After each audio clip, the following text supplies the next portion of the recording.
दोस्तों, मेरा नाम राशिद ज़हीर है और आप देख रहे हैं मेरा न्यूज़ चैनल जिसका नाम है राशिद ज़हीर ऑफिशियल 2। आपसे शुरुआत में गुजारिश कर देता हूं, चैनल को अपने ग्रुप में ज़रूर डिस्ट्रीब्यूट करें, शेयर करें और चैनल को सब्सक्राइब करें। फेसबुक पर अगर आप देखते हैं तो बराए करम यूट्यूब पर जाइए, राशिद ज़हीर ऑफिशियल 2 लिखिए, इंशाल्लाह चैनल मिल जाएगा। अब 3, 4, 5 बड़ी खबरें हैं। एक तो ट्रंप साहब की तरफ से बयान आया है, ईरान को धमकी भी है और कुछ उम्मीदें भी हैं। दूसरी तरफ से ईरान के जो विदेश मंत्री हैं अगारची, उनका भी बयान आया है। और तीसरी खबर मैं आपको ये बताना चाहता हूं कि यमन और ईरान से जो 2-3 मोटी मोटी खबरें हैं वो मैं आपको बता रहा हूं। पहली खबर सबसे पहले मैं बताता हूं, ट्रंप साहब ने जो उनका जो सोशल प्लेटफॉर्म है ट्रूथ, उस पर लिखा है, हालांकि मेरे पास सबसे पहले खबर कोई और सी आई है, लेकिन मैं वहीं से शुरुआत कर देता हूं। दोस्तों, आप देखेंगे सबसे पहली खबर ये है कि ये है वो डोनाल्ड ट्रंप का एक ट्वीट कह सकते हैं इनका, ट्रंप पर उसमें उनके प्लेटफॉर्म पर है। इसमें उन्होंने ये लिखा है कि दरअसल अगर हमारी कोई सी भी बेस को छुआ गया तो हम फुल फ्लैश वार के अंदर उतर जाएंगे और ईरान को जवाब देंगे, और बुरी तरीके से धमकाया भी है। लेकिन आगे चलकर जो मैं उसको पूरा पढ़ा, उसके अंदर उन्होंने ये भी कहा कि संभव है बातचीत के जरिए इसराइल और ईरान का मसला भी हल हो जाए। इन्होंने कहा यू हैज़ हैड नथिंग, और हमने कुछ नहीं किया है। हालांकि उन्होंने खुद कहा था कि हमें मालूम था कि ईरान पर हमला होने जा रहा है, और ईरान की एक टीवी की रिपोर्टर हैं, उन्होंने कहा कि ये बिना किसी ट्रंप की मदद के बिना संभव नहीं है। वो भी मैं बताने जा रहा हूँ।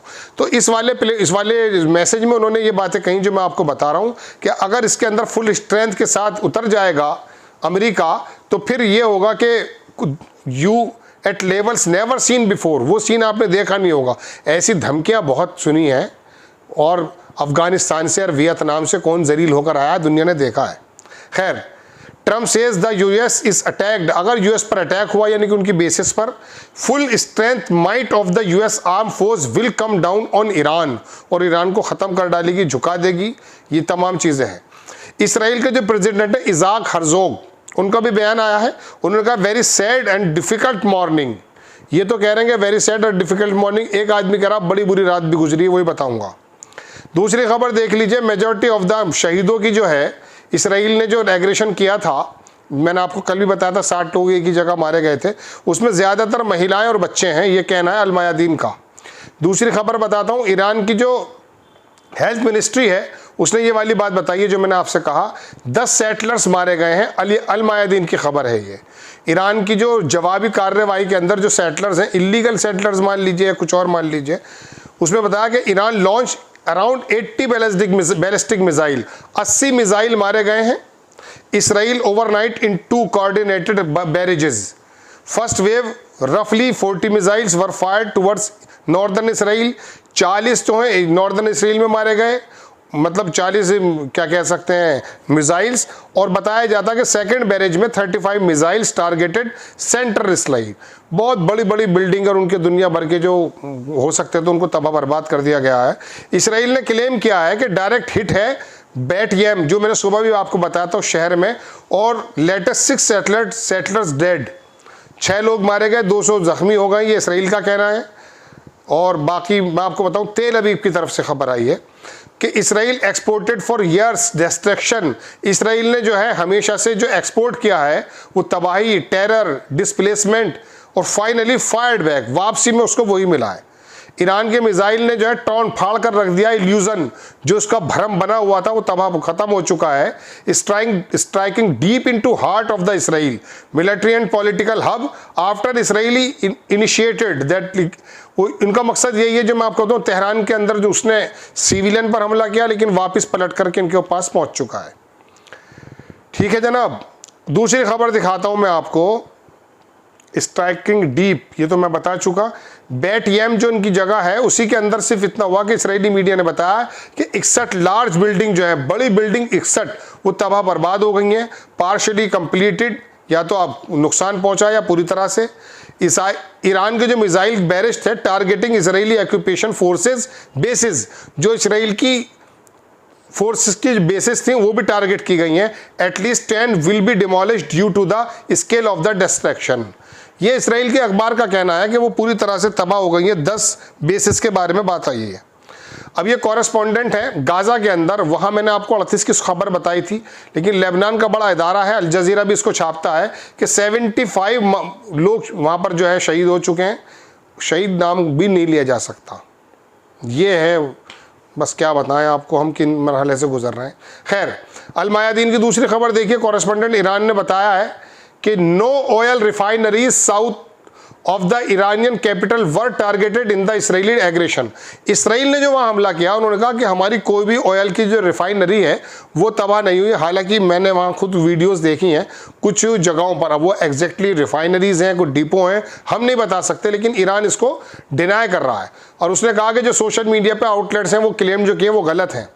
ईरान की जो मीडिया उसने रिपोर्ट किया है कि इसराइली अटैक जो हुआ है continue over the evening with many drones and cruise missiles intercepted. Drone और उनके मिसाइल इंटरसेप्टेड कर लिए गए हैं, उसकी वीडियोस भी आई है।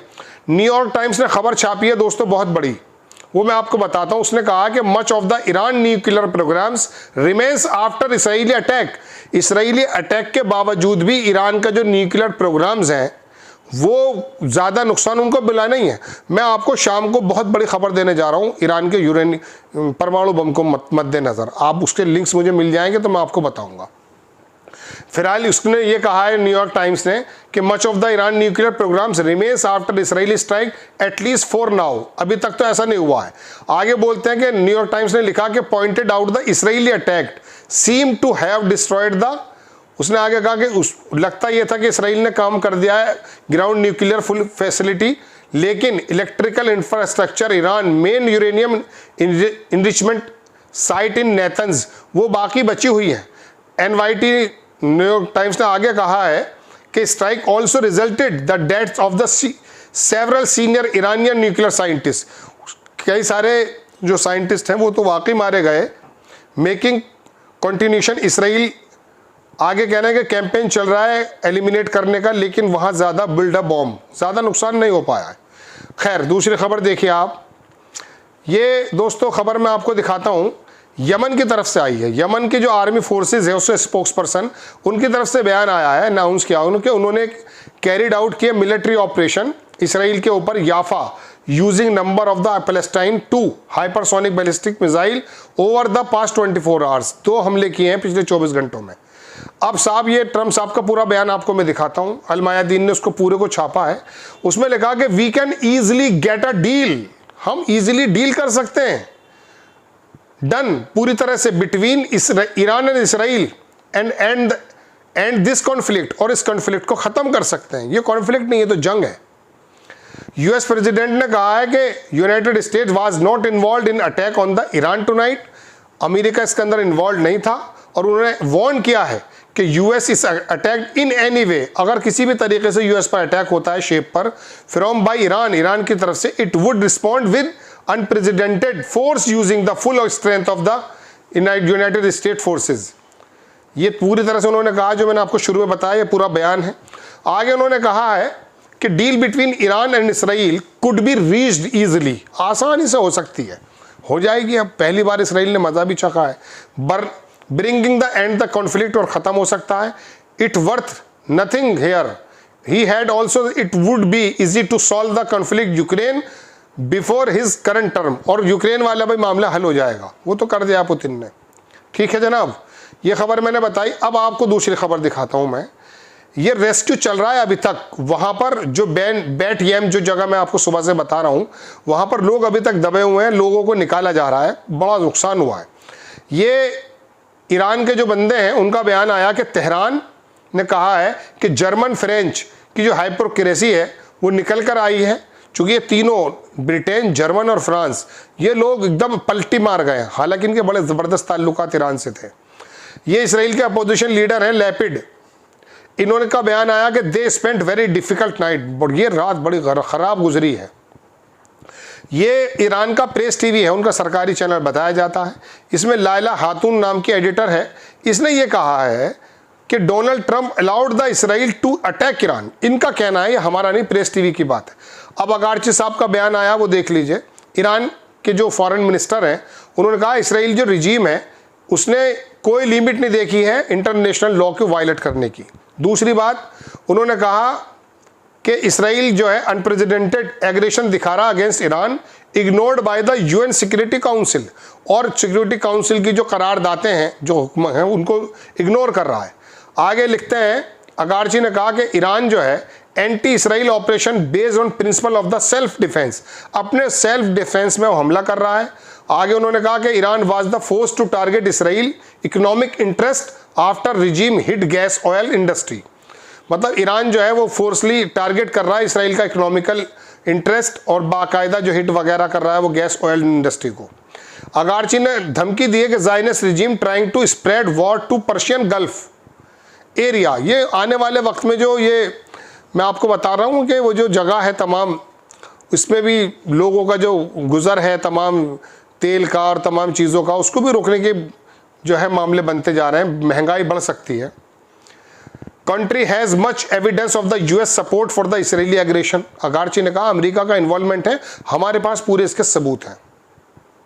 आगे उसने कहा कि IAEA, वो जो इंटरनेशनल एटॉमिक मैं आपको बता रहा था, उसकी जो मेंबर हैं, उन्होंने बताया कि must condemn Israeli attacks on nuclear site, उनको जो है इसराइल को मतलब किसी तरह से कंडेम करना चाहिए कि वो ईरान की उन जगहों पर हमला कर रहा है।